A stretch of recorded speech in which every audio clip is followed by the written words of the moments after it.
Supriya Sachin show मध्ये आलाय तुमचा लाडका साईनाथ तेडगावकर, अर्थातच जितेंद्र जोशी आणि त्याची बायको मिताली आणि त्यांच्या प्रेमाची गोष्ट आम्ही जाणून घेतली आहे आमच्या प्रतिनिधी दीपाली राणे हिने।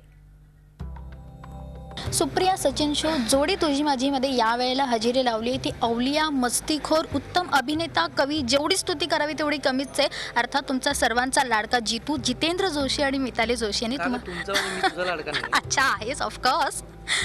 मिताली आणि जितेंद्र आपल्या सोबत आहे। तुम्हा दोघांचंही चॅनल गट्टामध्ये खूप खूप स्वागत। सगळ्यात पहिले कसं वाटलं सुप्रिया सचिनजींच्या घरी येऊन सगळं पर्सनल शेअरिंग, किती मजा आली? मला खूप मजा आली।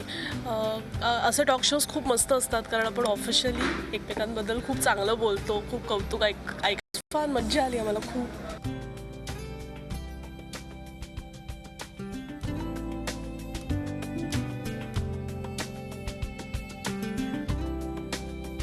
जितू तू काय सांगशील?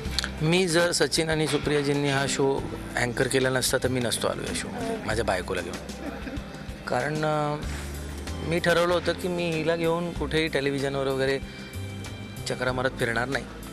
बिकॉज मला नाही वाटत की आपली प्रत्येक गोष्ट ही जग जाहीर करावी। आणि तसं माझं जे काही आयुष्य आहे ते मोकळं ढाकळंच आहे, काही सेलिब्रिटीसारखं वगैरे अजिबात नाही आहे। पण तरीसुद्धा सचिनजी आणि सुप्रियाजी हे माझं खूप आवडतं जोडपं आहे। आणि सचिनजी माझ्यावर खूप प्रेम करतात, त्यांचं खूप प्रेम आहे, जसं ते इतर अनेक मुलांवर करतात तसं माझ्यावर करतात। आणि ते खूप इमोशनल गोष्टी आहेत काही त्यांच्याबद्दलच्या माझ्या मनात। तर म्हणून मी आलो आणि मला मजा आली। कारण या निमित्ताने काय होतं, सेलिब्रिटी म्हणतात पण सरते शेवटी घरोघरी मातीच्या चुली। मी हिच्याबरोबर कसं आहे, आम्ही भांडतो का? तर हो भांडतो। आम्ही कसे आहोत एकमेकांबरोबर असे आहोत की कोणी एकेकाळी 25-25 गजरे घेऊन दिलेला मुलगा आज जेव्हा 25 दिवसही सलग सोबत राहत नाही तेव्हा तिला काय वाटत असेल। किंवा माझ्या एका भेटीसाठी आतुर असलेली माझी बायको जेव्हा डेली सोप लिहित असते आणि ती माझ्या शूटिंगला येते, मी म्हणतो एक सूर्यास्त आम्हाला एकत्र बघायचा आहे, तेव्हा तिला तोही वेळ मिळत नाही। सो ही प्रॅक्टिकॅलिटी आहे आयुष्याची। पण तरीसुद्धा तुमच्या सगळ्या ऑड्समधून आणि सगळ्या तुमच्या या सगळ्या गडबडीतून एक प्रेम असतंच ना। ते जे प्रेम आहे ते इथे दाखवण्याची संधी मिळाली अशा जोडप्यासमोर, जे जोडपं खरं आहे।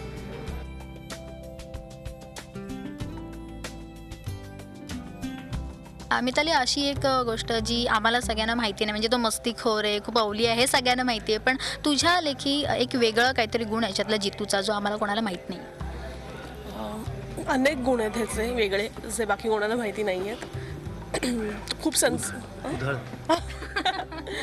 तो उत्तम जेवण करतो, तो खूप मनापासून स्वयंपाक करतो आणि मला खायला देतो। रेवासाठी बऱ्याच वेगवेगळ्या गोष्टी तो ट्राय आऊट करतो। तो असंही बऱ्याच वेळा झालं की मी कामावरनं थकून घरी गेलेले असं माझ्या समोर आयतं जेवणाचं ताट येतं। ही एक गोष्ट, आणि ह्यासारख्या अनेक गोष्टी तुम्हाला शो बघितल्यावर कळतीलच।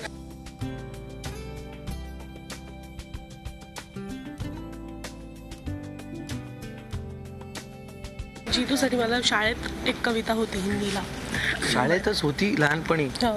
फुलांना बघून आठवलं मला। फूल कांटों में खिला था, सेज पर मुरझा गया। फूल कांटों में खिला था, सेज पर मुरझा गया। जगमगाता था उषा सा कंटकों में वह सुमन, स्पर्श से उसके तरंगित था सुरभिवाही पवन। ले कपूरी पंखड़ियों में फुल्व मधुर तुका सपन, फूल कांटों में खिला था, सेज पर मुरझा गया। जो अड़ग रहता अड़ा तूफान में बरसात में, जो अड़ग रहता अड़ा तूफान में बरसात में, टूट जाता है वही तारा शरद की रात में। मुक्त जीवन की प्रगति भी द्वंद्व में संघात में, फूल कांटों में खिला था, सेज पर मुरझा गया। झी 24 तास रहा एक पाऊल पुढे।